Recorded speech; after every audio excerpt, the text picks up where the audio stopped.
We've heard it all before, haven't we? Gary North. Which is the enemy of science, progress, and reason. You know, if you go on a podcast that's dedicated to trashing me Ninnies. and Tom Woods and all of the people who have fucking thrown their support behind you, Ninnies.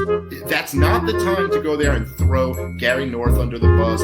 Think about it. You're pooping at home every day. Why not treat yourself with a little respect?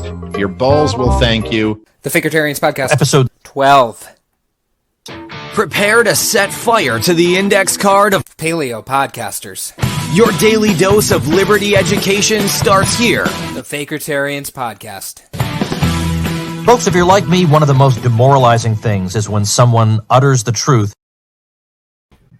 Hey everyone, welcome to episode 12 of the Fakertarians podcast. I'm your host, John Hudak, along with Jeremy Kantorowicz and one of my sock accounts. Today we have on Cloven, the social media director for Spike Cohen. How are you doing today, Caitlin? I'm good. How are you? Good. What did you think of our new intro? I was cracking up the whole time. I was too, and I've already watched it like 20 times. Like, I've never watched your intro before. I don't know if it was different, but like no, this was a new one. The Dave Smith shit was pretty funny. Okay, so starting off, tell us about how you got a pardon from Mark Zuckerberg. Holy shit. Okay, so for those of you who don't know, about 2-3 days ago now, my Facebook account was completely deleted. I've never had a violation. I'm a social media marketer and consultant that's my job. So I'm usually very, very careful about what I post on social media. I'll get edgy sometimes and I shit post a lot, but I never ever cross that line because I have so much of my career tied into my Facebook account. So I've never had anything go against community standards, no warnings, no nothing. And then I was in the middle of watching the live stream of the debate and it logged me out and I couldn't get back in. It gave me no reason, just your account has been permanently disabled. You can appeal by submitting a photo of your driver's license. But I was like, I've verified my identity 25 different ways over the past 3 years. You know exactly who I am. I've done everything short of send in a blood sample. They know who I am. Right. So I didn't have much hope. I have a couple backup accounts. I won't name them for privacy purposes, but I have some backup accounts, and I got on one of those, and 24 hours later, that one came down too. So I was pretty sure they were onto my IP address, so I didn't get into my other backups. Which is because I didn't want to completely screw my chances of ever working again. So I had been in contact with the marketing firm that helps out with Joe Jorgensen's campaign. And I was also in touch with Joe Bishop Henchman and a few people from LP National, because they were actually working to get some other people's accounts restored, and that's when mine came down. So I was like, hey, help me out here. I was emailing back and forth with the reps, and then all of a sudden my accounts came back. I was on the phone with somebody teaching them how to run ads since I couldn't do anything, and my phone started blowing up, you're back. I'm like, what? But then about an hour later, I got an email back from the rep. They're like, so your accounts were removed erroneously. Everything has been fully restored. We apologize for the inconvenience. I'm like, what the fuck does erroneously mean? They didn't give a reason? Cross the keyboard, press the wrong button. What the fuck? I don't know. Right, Classic something. This is what went wrong. Sorry about it. Nothing. Right. Just I got Facebook welcome to back. admit their mistake. So that's, I think, as far as it will ever go. And I count that as a win because they never, ever admit that they're wrong about anything. So I'll take it. At least my career's back on track. I did lose all of my verifications, though. So that sucks. And I can't get them back. So I have to start all of the, identity verifications, advertising verifications all over again. That'll take me 2 weeks to get back up in action. But at least I'm starting from square one instead of not being in the game at all. So I'll take it. Well, I had to go through a lot of back channels for that. Hard to do if you're not connected with Facebook at all. Makes sense. So you're Spike Cohen's social media manager. How'd you get that position, and what's it been like working on his campaign? Oh boy, that is a long story. Okay, so some of you guys know Stephen Babka. Yep. His dad is Jim Babka, and he's friends with the campaign manager for Joe Jorgensen, Steve Dasbach. They were looking for a social media director back in December, January. And Steven recommended me for the position because I've done social media marketing and consulting for a few years now. I'm pretty decent at what I do. And I got in that way. So I've been working on Joe Jorgensen's campaign since January 1st, actually, is when I got in there. So yeah, I was running all of her stuff pre-nomination. It changed drastically when she got the nomination. But yeah, like I was working on Joe's stuff until the very beginning of July. And then I was transferred over to Spike's team. And they felt that my messaging better reflected Spike's messaging. They felt that was a better fit, and that's totally cool. Like the performance on Joe's page, like she got propelled into the spotlight very, very quickly. Like her social stuff grew by like thousands of % every day. Like it was astronomical growth. So they moved me over to Spike's side, kind of expecting that to happen again. So we've been experiencing like record growth on Spike stuff. The messaging is really great. Like we jive really well. It didn't take long for us to get on the same page as far as like messaging and stuff like that goes. And just working for Spike is like the best job. Like I absolutely love working for him. Not that I didn't love working for Joe's team. Like Joe's team's amazing people too. And the person who took over for me on Joe's side, like she's doing an amazing job as well. Like it's a really fun campaign. There's a lot of different people on. I was able to build my team with basically whoever I wanted, because I went from a one-person team to 160 basically overnight after the nomination. So I had to pull in pretty much whoever I wanted. It was good. Nice. So what do you think the best and worst parts of managing social media for a campaign are? Well, loaded question. Yes, very. So man, it's kind of hard. So the worst part I would say is the constant changing of the game. Like community standards change, algorithms change, audiences change, everything changes like daily, basically. So you have to adapt very, very quickly. You have to kind of have an eye for patterns when it comes to this kind of stuff. Like you have to really have your finger on the pulse of it, because if you're out of the game for even a month, it takes you a while to catch up and get back into it. Staying up on, education, staying up on like all of the courses. Facebook offers courses. So you can take those and get better acquainted with their algorithms, their backend systems, stuff like that.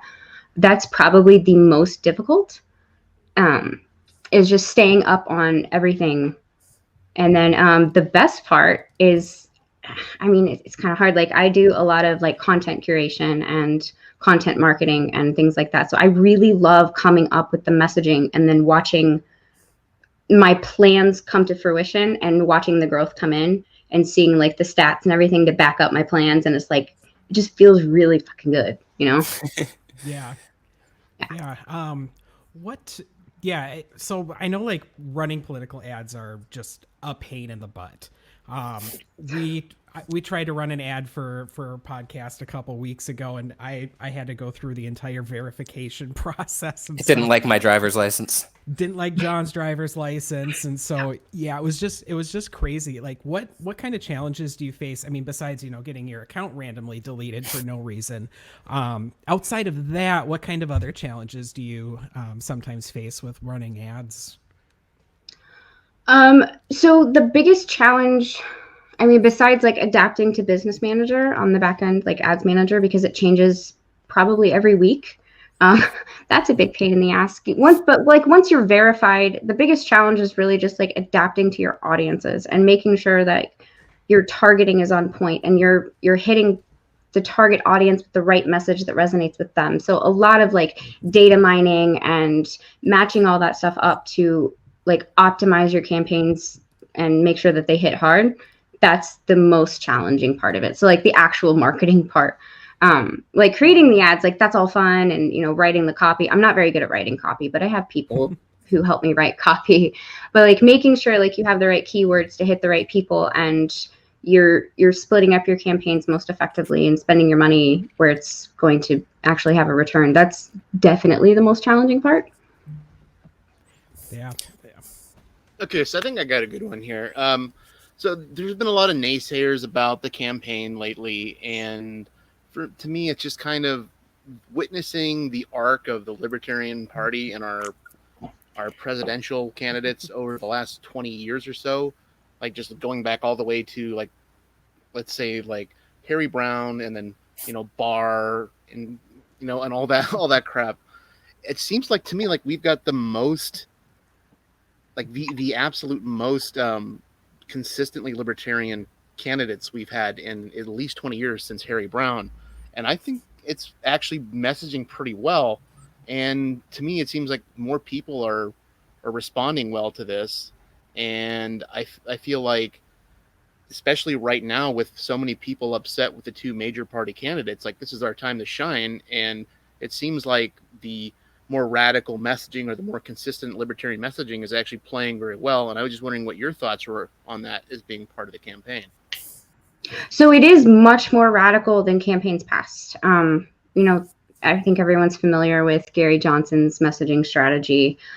He was very charismatic, and he played well to his audiences, and that was great. But when it came to like strong, principled messaging, I think he fell short of it. And that's just like my preference. It is what it is.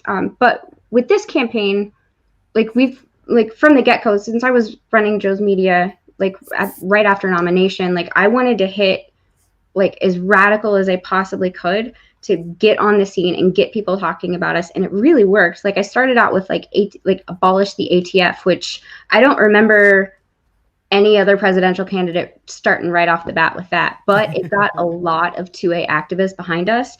And with 2A activists comes a lot of people who make memes.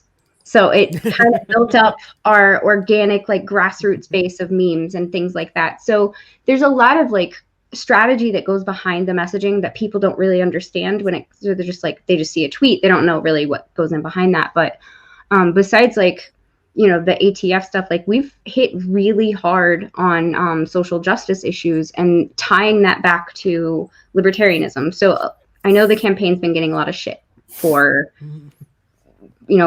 Black Lives Matter and a lot of the civil unrest that's going on and us talking about it. So what we kind of like to do is take language and buzzwords that are already out in the conversation, co-opt them, acknowledge people's concerns, and then flip the script. We have to turn it onto our talking points, present our solutions, but they're not going to pay attention to us if we're not out there with them saying, yes, your concerns are valid. Yes, the things you are going through, that's terrible. Here's what we want to do about it. So you have to validate those concerns. I mean, there's definitely things that you can nitpick and, pull out of certain tweets that have gone out and, Facebook posts and things like that. There's always going to be times where you don't hit. But I think the thing that a lot of people don't understand or they don't see past is that not every message is for you specifically. Like we're playing to an audience of 330 million people in this country. Not everything that goes out is going to be to your particular taste. You're not going to agree with every single thing that comes out. And that's fine. Like I don't agree with every single thing that comes out, but that's cool because it's not for me. And I think it's kind of weird. I don't know if this is particular to libertarians, but I've noticed that whenever libertarians don't agree with something, they think that nobody else agrees with it. They're like, well, I don't like this, so this is why nobody will vote for you. It's like, I mean, you're just like one guy on Facebook, so I don't think you hold the power Dave, you're just one guy behind your opinion. Yeah, so I mean, there's definitely things that have happened during the campaign, but I mean, like, things happen, it's not going to be 100% all the time. We all do our best. I've really, really liked the way that we've been going with Spike stuff though. Like Joe has her audiences and then Spike has his audience. And I really like the dynamic they have. Like it's kind of a divide and conquer approach they have.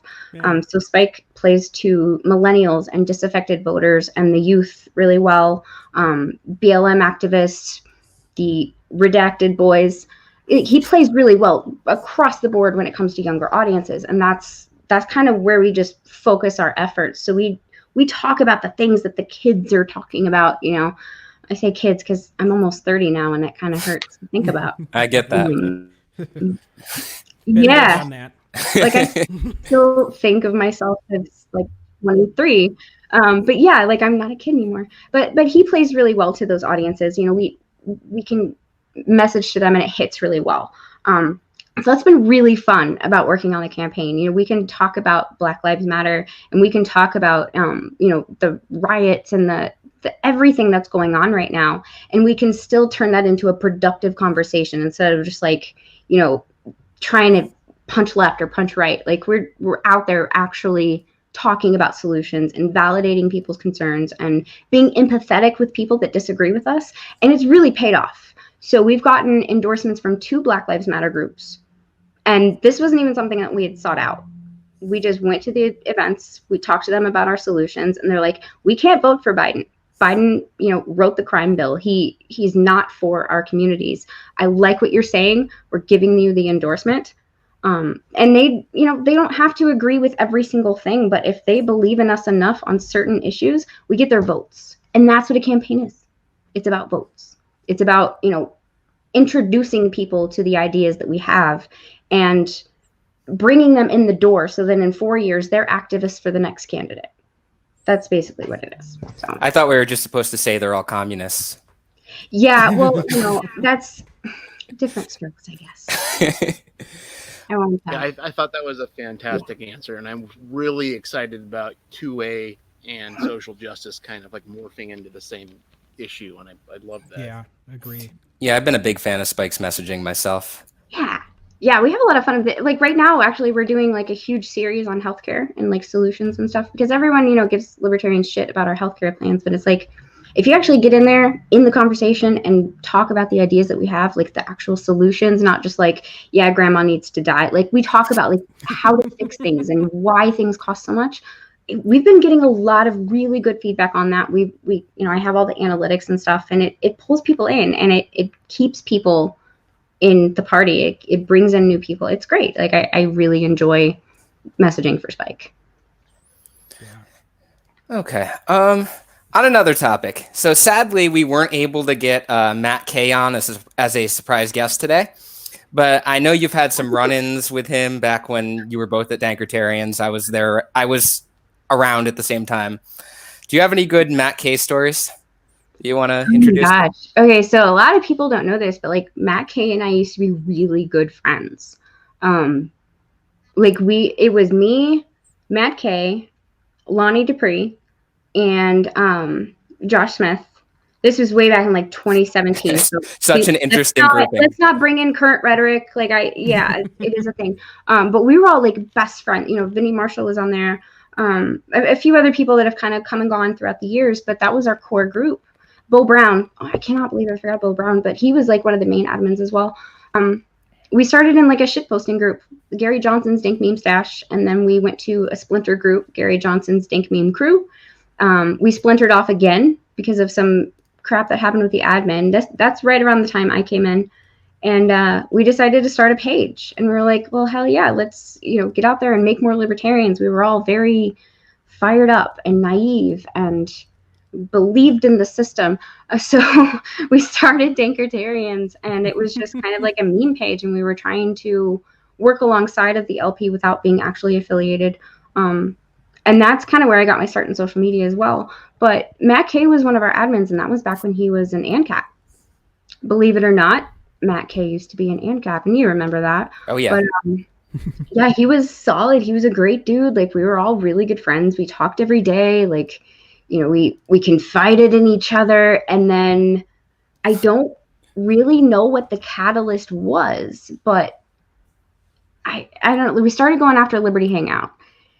And I kind of advised against it because I was like, look, we're still a new page. Let's not, start fights everywhere. But, he wanted to go start fights. And I was like, all right, cool, whatever. I think that's kind of what started his descent into what he is now. He changes his ideology more than he changes his underwear. So I don't really know what he is now. And it is what it is. He's a tanky still. Oh, okay. Yeah, that makes sense, I guess. So yeah, no, he went to ANCAP, and then he started like dabbling in mutualism. And a lot of people say the split from Fakertarians to Think Liberty was ideological. It was not. It was not because he decided to be a mutualist. We were like, that's fine. You can believe whatever you want. the problem is he was being so like confrontational about it, and he was going against like everything we had decided as a team. There was a lot of very personal things said.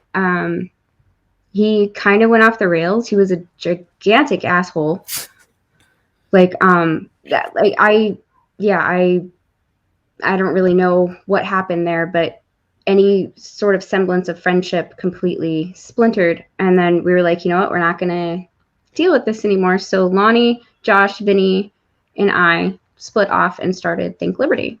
And we started that, and now we're up to like 82,000 followers or something like that. Wow. But yeah, we kind of, it was always about, us being together and us being a team and doing the things we wanted to do. And we now Think Liberty is kind of just like a shit posting page because we're all pretty disaffected with how things are going. And we're all anarchists now. We were not back then. I was barely a minarchist at that point. But yeah, no, I went to ANCAP, and now I'm like a market panarchist, I like to call myself. So Nice. I like that. yeah, I like to avoid the ANCAP label at all costs. Yeah, same here. They ruined it.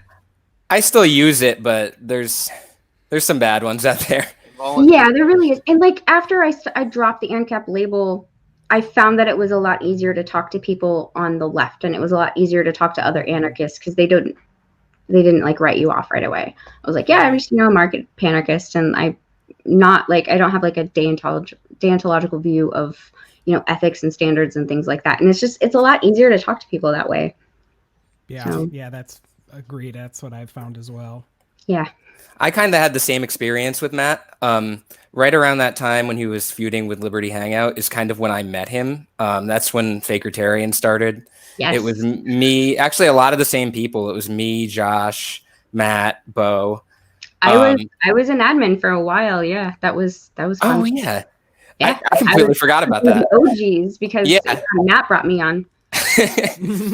Because like I wanted to keep Dinkertarians clean. Like I wanted to keep that like the place that we did our activism, and then we could fuck with Liberty Hangout on Fakertarians. So I was like I absolutely want to go after Liberty Hangout. Just add me to this page so I can do so.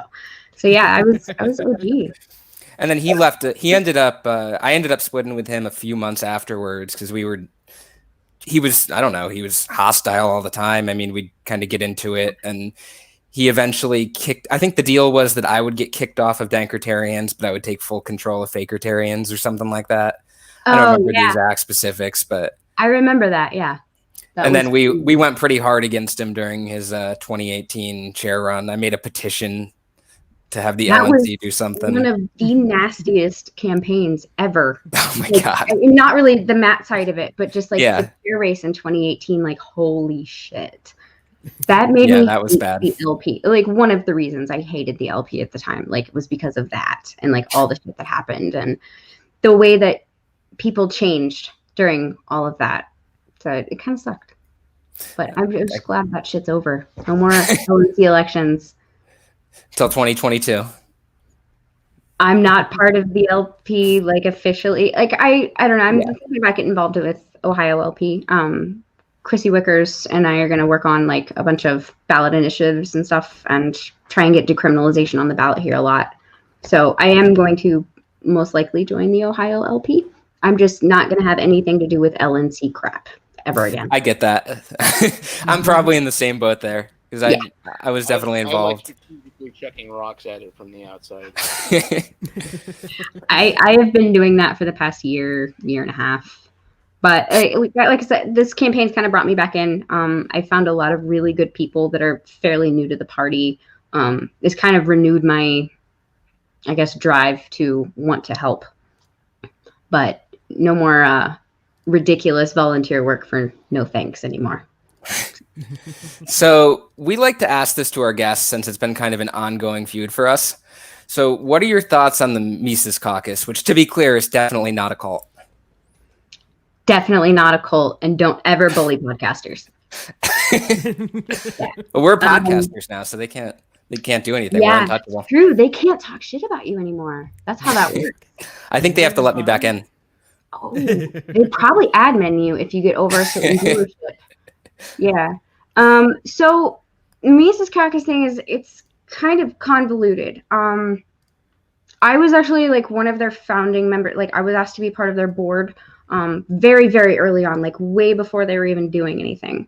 I was helping them with like social media, stuff like that. I really like their structure, and I like the things that they want to accomplish, you know, helping down ballot candidates and fundraising and having the PAC and all of this other kind of stuff, growing the party. I like that. Mm-hmm. I do not like a lot of the things that have come with it. I'm trying to be very diplomatic here. I don't agree with going after people personally. I don't agree with being a raging asshole to everyone who doesn't agree with you 100%. I really don't like some of the personalities that have come the last year or so.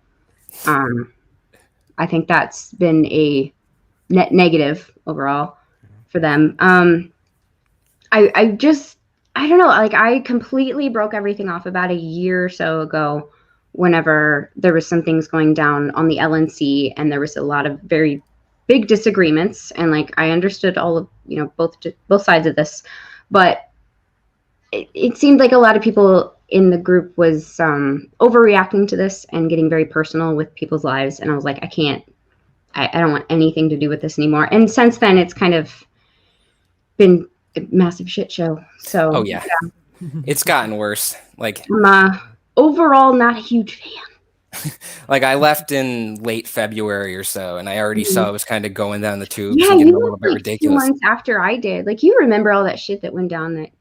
Yeah, I know I think I know what you're talking about. I remember when you left, but I was like a moderator there. They invited me to all the leadership meetings and all that, and eventually I just couldn't take it anymore. And since then, it's kind of turned into like a cult of personality, like that Dave video from our intro.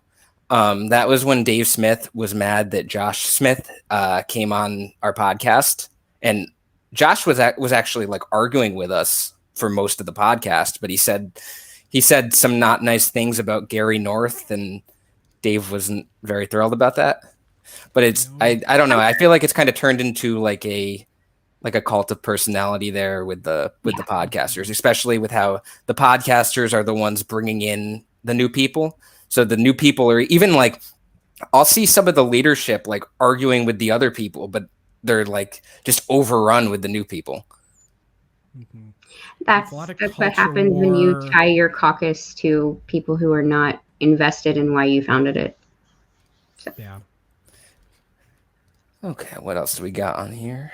All about podcasters and right-wing culture grifting. That's pretty much it. Yeah, right-wing culture war grifting. So what are your thoughts on bottom unity and getting right and left libertarians to unite under a common banner of ending authoritarianism? Absolutely 100% for it. I'm actually like really like gung-ho about bottom unity. Like I used to be like I wouldn't say far right because that has really bad connotations. I was a hardcore ANCAP. I kind of jumped on the bandwagon of like the commie jokes and all that, but you actually like talk to these people and you all have the same concerns. You all want to, you know, draw back government. You have different, you know, end destinations. Like you have different, you know, ethical standards. You have different economic systems. But once you kind of break out of the my way or the highway thing, like you can coexist with all of these different ideologies, and nobody has to like it doesn't have to be an ideological war. It doesn't. Like we have so far to go before we even have to worry about mutualism versus ANCOM versus ANCAP. It doesn't matter. So we want to, you know, pull back government control, like from the top all the way down to the bottom. And then we can kind of, you know, we don't even have to fight at that point. Like we can just be like, okay, you do ANCOM over here, I'll do ANCAP over here. And, you know, market panarchists can go wherever they want. Like it doesn't matter. There's always going to be economic systems that are competing. There's always going to be ethical standards that compete. You see that in the world today. You have these different competing systems all over the world. So that's just how it's going to be. So like, why fight? Why worry about, you know, ANCOMistan versus ANCAPistan? It doesn't matter. it's all made up bullshit that we divide ourselves by, and it none of it matters. Like the government is literally genociding people. Why do we care what the ANCOMs think? It doesn't like matter at all. So yeah, no, I'm huge for bot immunity, and especially with like other third parties. So the Green Party, like I want the LP to work with the Green Party a lot, like on ballot access stuff, on, you know, debates and joint press releases, stuff like that. Like we can work so hard on pushing the things that we agree with. So like the Green Party and the Libertarian Party, we agree on foreign policy stuff. We agree on criminal justice reform. We agree on a lot of really important things. And I think that we should work with other third parties to help each other. It's mutually beneficial. And like we can disagree on other things, and that's totally cool. You know, that's where we, you know, part ways. But I mean, if we can pool our resources together and pool our message and get our voice out there louder about, you know, foreign policy and criminal justice and, you know, privacy issues with like the Patriot Act and stuff like that, that does nothing but benefit everybody. So I'm a huge proponent of bot immunity. And I'm actually working on getting a forum together for Spike and Angela Walker right now. So that might be coming very soon. Oh, sounds good. Yeah. I'm excited. Yeah, I've kind of come around on that too a little bit more. Mm-hmm. I used to be kind of, especially the ANCOMs, I used to be like, or the ANSOCs or whatever, like, no, go away. Like I'm still like that with the tankies. Like I don't want Matt K back in or something like that. But like the mutualists or something, like I would rather take any kind of anarchist over like some authoritarian of either stripe. Right. Yeah, definitely. Okay, what else do we got on here? I don't know. What's your favorite alcoholic drink? Tequila. Tequila? Hands down tequila. I cannot do tequila anymore. Same. It's like tequila. Water to me at this point. I don't know. Like I never did like it. Like when I was younger and definitely of age, I was big into vodka. Me too. But the last like 5 years or so, I really love tequila a lot. And then I don't know, about 6 months ago or so, I started drinking whiskey, and I'm kind of getting into whiskey. Hell yeah! The appeal. I like it. John Sorry, likes whiskey. What did you say? I'm a vodka person. Oh, I said sorry, whiskey admin. Whiskey admin. Yeah, no, I drink like half a bottle of that Maker's Mark at the National Convention in Florida, and I was like, yeah, this stuff is good. I'm a fan. So. Okay. Anytime tequila gets brought up, I have to ask people if they're comfortable drinking mezcal that has been filtered through a dead bird. So, what? Sorry, it's obligatory. Okay, you want to expand on that a little bit? I've never had it, and I don't know if I would ever be okay with that. Basically, you take like a quail, and it's like some kind of game bird, and they filter the mezcal through it, and absorbs all the fats and oils from the bird, and it's kind of like an oily mezcal. You don't have to drink the bird. You're just like, yeah, it sounds really bad. I'm sorry, I can't dress it up any better. I've never heard of that, and I don't think I'm ever going to be participating. Well, I will drink all the pachuga for you guys. Sorry. IHOP or Denny's? Oh, Waffle House. See, I don't fine. have the luxury of being able to go to a Waffle House, so. Yeah, I don't have one within like 30, 35 minutes of me. It sucks. But I did find some really shitty diners here in Mansfield, and it's great. Like, I love shitty diner food. It's my favorite. Oh, yeah. It's always. If you vote for Waffle House, you're just taking votes away from IHOP or Denny's, and it's not acceptable. You're a spoiler. I want them both to close. No, Denny's is cool, because, like, when I was living in Kansas City when I was younger, like, they would stay open 24 hours, and you could smoke in there, back when you could still smoke in restaurants. And now I feel really old, because that just came out of my mouth. But yeah, no, you could smoke in restaurants back when I was like a teenager and stuff. And yeah, we would go there like 2 a.m. and just, eat a fuck ton of bacon, and it was great. Yep, I remember going chain smoking at a Perkins. Yep. A Perkins? Yeah. Oh yeah. I have no idea what that is. What? I grew up in the Northeast, and now I'm in the Southeast. It's basically just like a Denny's. Pretty much. As much Okay. difference between like Walgreens and CVS. It's the same thing. Okay. Yeah. What else do we got on here? What are you usually doing when you're not busy being an internet libertarian? Gosh. Well, this past year I was homeschooling my 2 kids. So I was busy doing that. A lot of my time is spent doing libertarian social media. So besides being a mom, and I was home, they're in school now. I kind of needed them to go back to school. But they're in a really nice school. I really like where they're at. But other than that, like I refinish furniture, so I do that. I have a basement full of unfinished stuff and stuff I found for free. So I refinish a lot of furniture. It's something I really love to do. I like doing like home repair, and the house that we bought in New Jersey, like we were flipping that, and I kind of fell in love with flipping houses. So that's what I would be doing if I was not an internet libertarian social media person. Flipping houses and doing furniture. So have you been participating in Spike's bus tours at all? I have gone as much as I could. So I'm actually going to Virginia Beach this week. I'll be there on Thursday. I'm going to go down there for the rallies and stuff that's going on down there. It would be really cool to get like some social media stuff for that. I went to Phoenix, and there's a few in Ohio that I went to.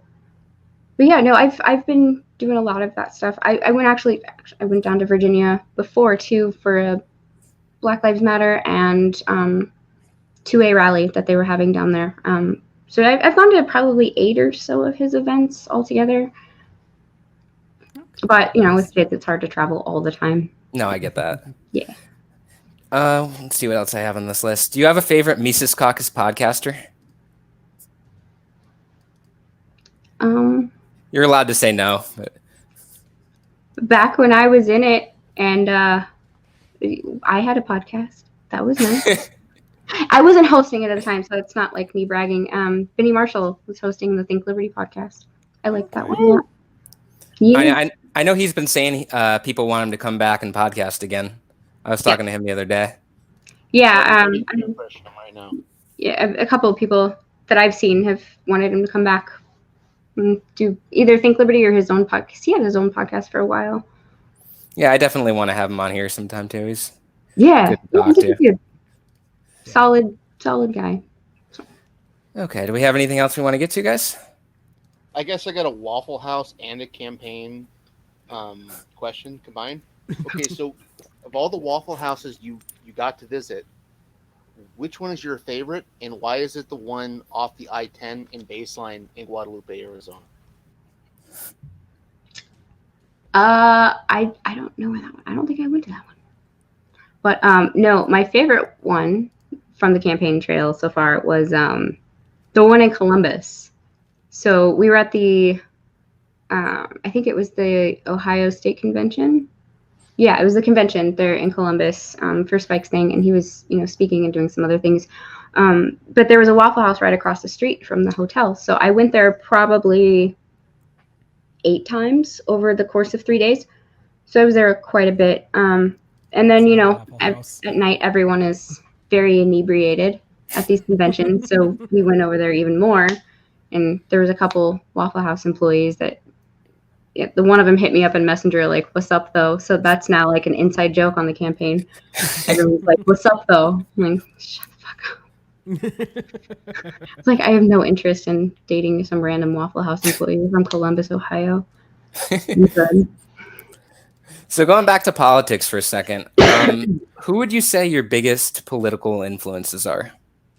Ooh, okay, so Hayek, for one, as far as like economics and philosophy and, spontaneous order and stuff, I really resonate with Hayek and the way he explains things and kind of like gives you a framework to make your own conclusions. I really, really like Hayek.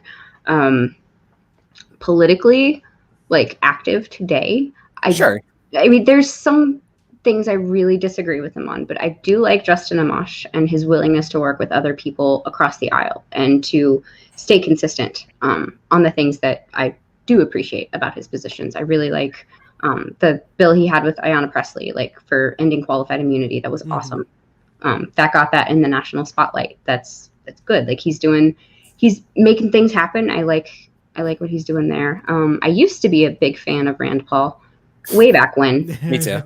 That not so much anymore. No. And this is kind of unpopular, but I really like AOC.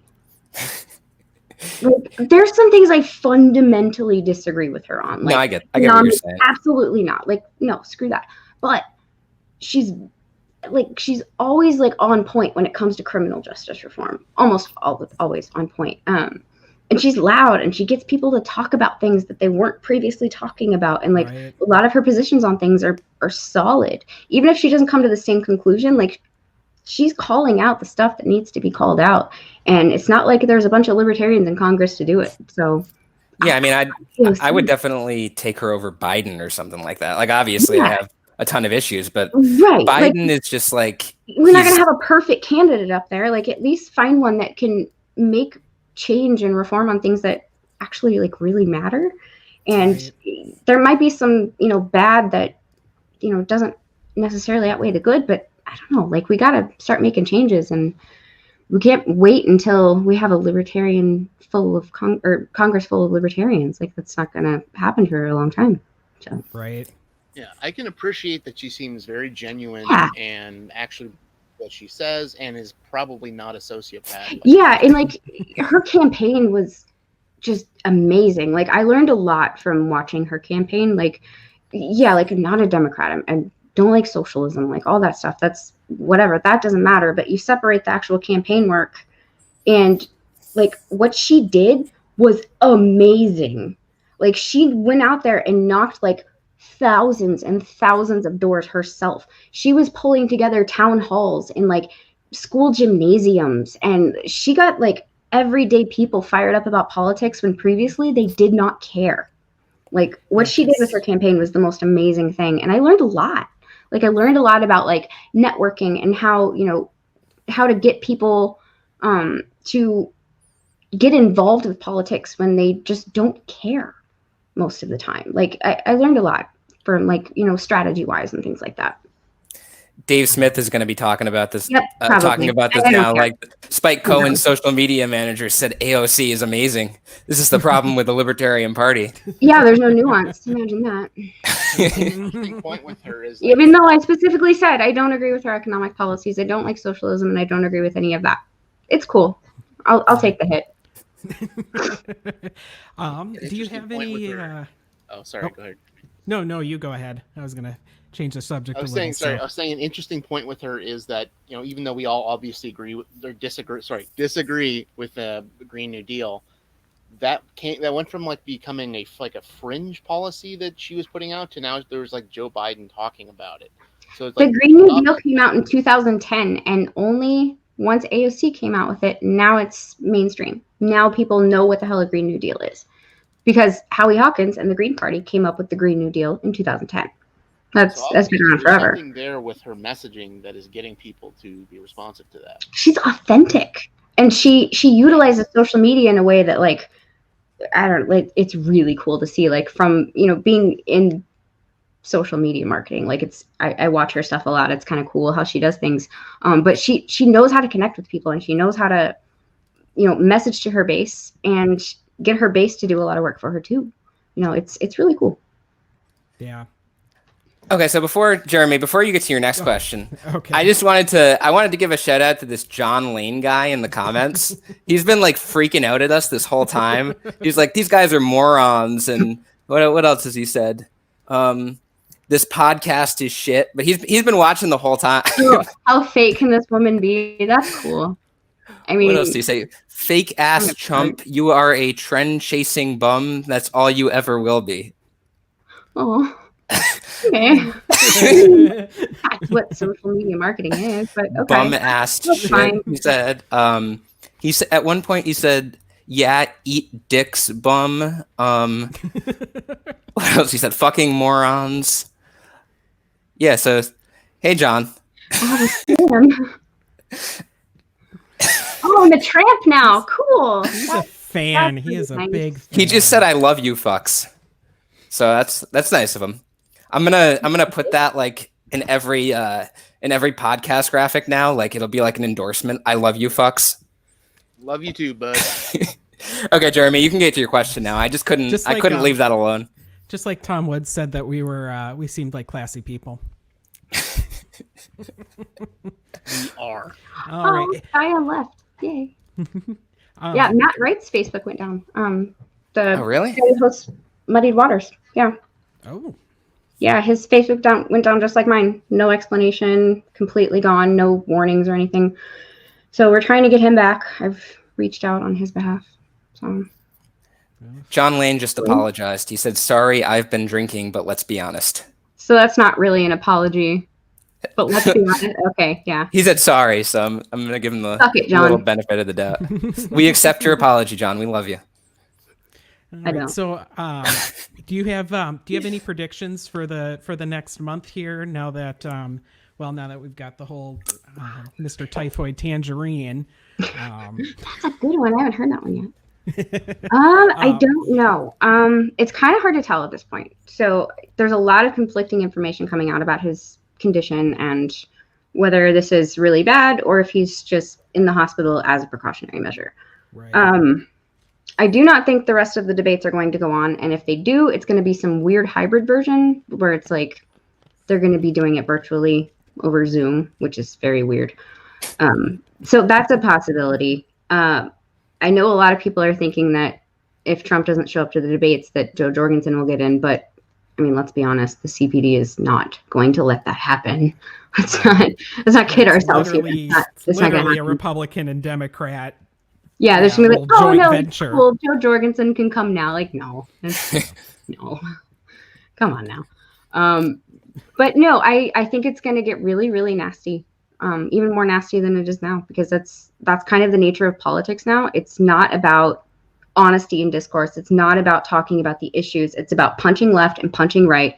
And when that doesn't work, you punch harder. And it just pushes people further to the extremes. And it really sucks to see, because the majority of the people that are in this country are not on the extremes, but that's all the rhetoric you see. And it gets people who would normally be involved in the process and would normally care about these things to just completely cut out of politics altogether. They don't want anything to do with it, because it's either you're a Nazi or you're a communist or you're a Marxist or you're a fascist Nazi. Like, it doesn't matter. Like it's just ridiculous. And it's really gross to see. Like, I have to be involved in politics. It's my job. So, I kind of get a lot of shit, and it really sucks. It really affects your mental health.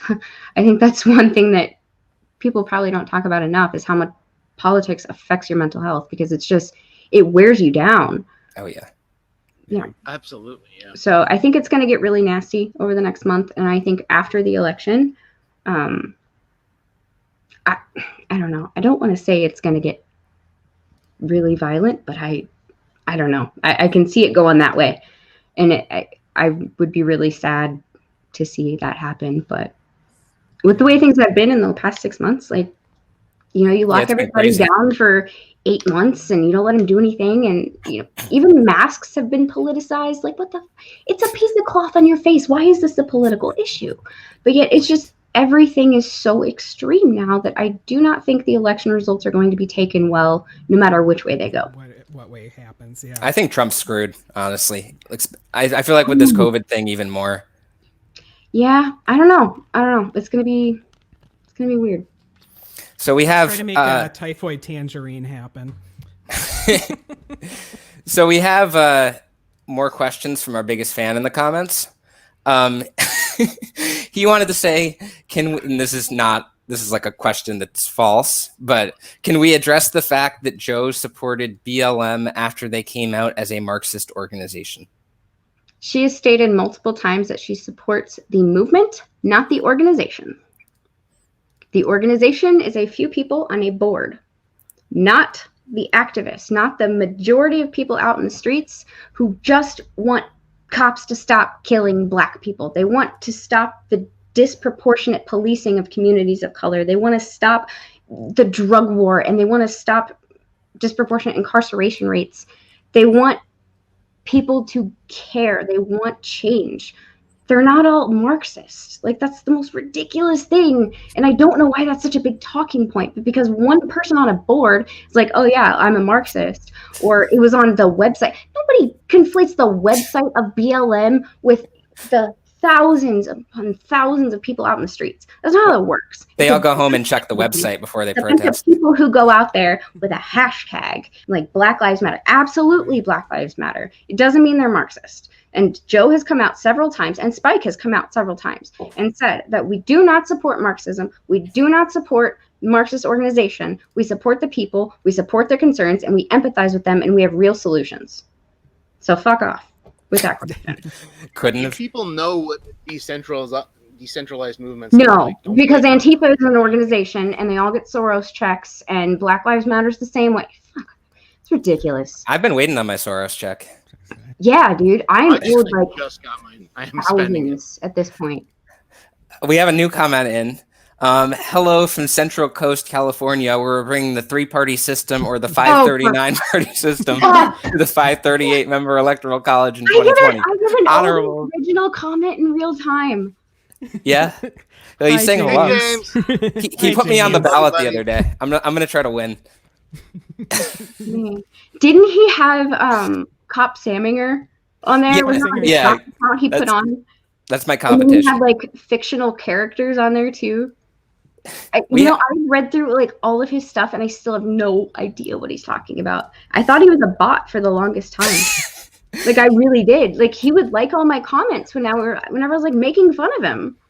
And I was like, this has to be a bot. Like, this can't be a real person. And then he turns out he's a real person, and he only likes my comments because I am a woman, even when I'm making fun of him. So he likes them because we had him on the podcast. Many And I interesting missed things it with so Black much. Panther Party, he said. But yeah, we had him on, and he did an interview with us from a Denny's. It was a good time. It was about 2.5 hours. He's a really, really awesome dude. Like, I'm sure he's really cool. Like, I haven't met him. It's just online. Like, bro, read the room, maybe. He told us about the time he got erotic messages from Cher.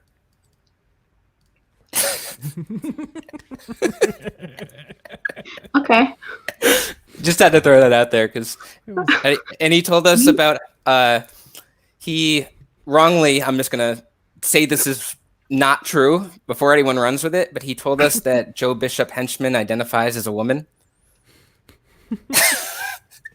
which is not true. But No, it's not. I've met JBH. Great guy. yeah, we had JBH on too. He is a great Yeah. guy.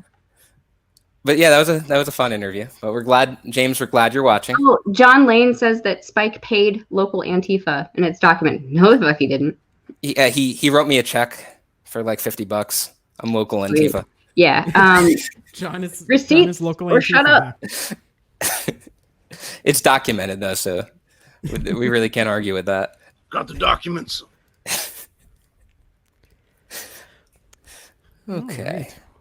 Do we have anything else we want to touch on before we wrap up? Oh, I just wanted to touch on something Caitlin was talking about, like disaffected independents and like moderates and like people that are kind of just they're tired of the two extremes. And I think, yeah, that libertarians really have a chance to appeal to those people because those people already kind of have a bit of nuance and they've decided, I don't like this extreme leftism. I don't like the extreme right.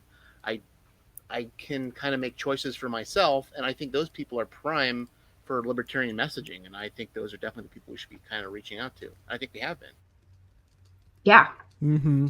Yeah, definitely. Like, disaffected voters are like an ever-growing base because of the divide we're experiencing right now, and because of the rhetoric and the political discourse. Like, most people are just like, "Fuck this! I'm not doing this anymore." So it's just more and more people every day who are disaffected, and they need. I wouldn't say they need somebody because that's kind of like hero worship crap, but it would be optimal for somebody to come in and speak to the things that they care about, like talk to them about the things that affect them every day that none of these other politicians are talking about. They only go with the buzzwords. We want to talk about real solutions, and I think that Spike and even Joe, like, they're really good at doing that.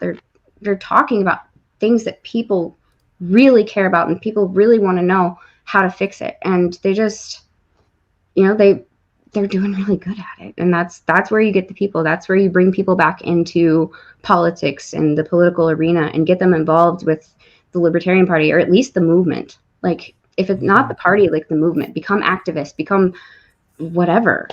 So it's definitely the most, you get the highest return on investment with that demographic, in my opinion. And, no offense to Joe, but just like Spike and his entire team have been so energizing for me, and that has really kind of reinstilled my hope for the Libertarian Party, and I really want to see more of that. Yeah, no, me too. Like, I was really disaffected before this campaign, and like, I really liked what Joe had going on. I really liked, I met Joe. Like, she's one of the sweetest people ever. Like, I love her. And then, getting on Spike's team after, switching over, like, it's very different. They're very different in the way they message. They're very different in the way they operate, but they're just really, really great people. And they, like, Spike specifically, like, he knows how to talk to basically anybody about anything, and he can make things make sense to them. He doesn't talk over anyone's heads. He relates to people, and that's something that's really, really important. And it's not even pandering. Like, if it was pandering, it would be something he didn't mean, or it'd be some meaningless virtue signal crap. But he's actually talking about real solutions people care about. So I don't know. I really, he is invigorating. I'll put it that way. He kind of renews your faith. Yeah, I got to see him last Friday in Minneapolis, and that was great to get to see and meet him. Yeah, definitely is a great speaker. Yeah. Oh yeah. Yeah, we endorsed him like right when we found out he was running. Like, I didn't know that he had a chance at the time, but I was like, yeah, I want to get behind him. Yeah, I remember when he announced, I was like, isn't that podcast guy that does the triple parentheses? Yeah, Like, I had been on his show a couple times, and I was like, and then like I heard him speak, I'm like, oh, okay, I see this. Yeah. And I was actually a really big advocate of, like, if Joe took the nomination, I was like, I really, really want Spike as the VP. And I was kind of in the minority. Like, everyone had their picks for Joe, and there might have been a little bit more complimentary, but I just felt like that was the dynamic that we needed. Like, we needed somebody who was completely opposite to really, like, divide and conquer, but still pull it all together. And I think it's a really good complementary thing they have going. I agree. Yeah. Even though John Lane just said that Spike is mental AIDS, whatever that means. I'm not really sure. But I'm just going to let that one go. So, credit where credit's due. Okay. Guys, anything else we want to touch on? No, I think we're good. I'm good. Okay. Well, Caitlin, thank you for coming on with us today. Do you have anything else you want to say before we wrap up? Well, I wouldn't be doing my job if I didn't say go follow Spike on Facebook, Twitter, Instagram, TikTok, and Reddit. All right. It's literally Spike Cohen for all of his usernames except Twitter, which is real Spike Cohen. So go there and follow Spike. Okay. Well, thanks again for coming on with us, and thanks everybody for watching today. See you in 2 weeks. Great. See you guys.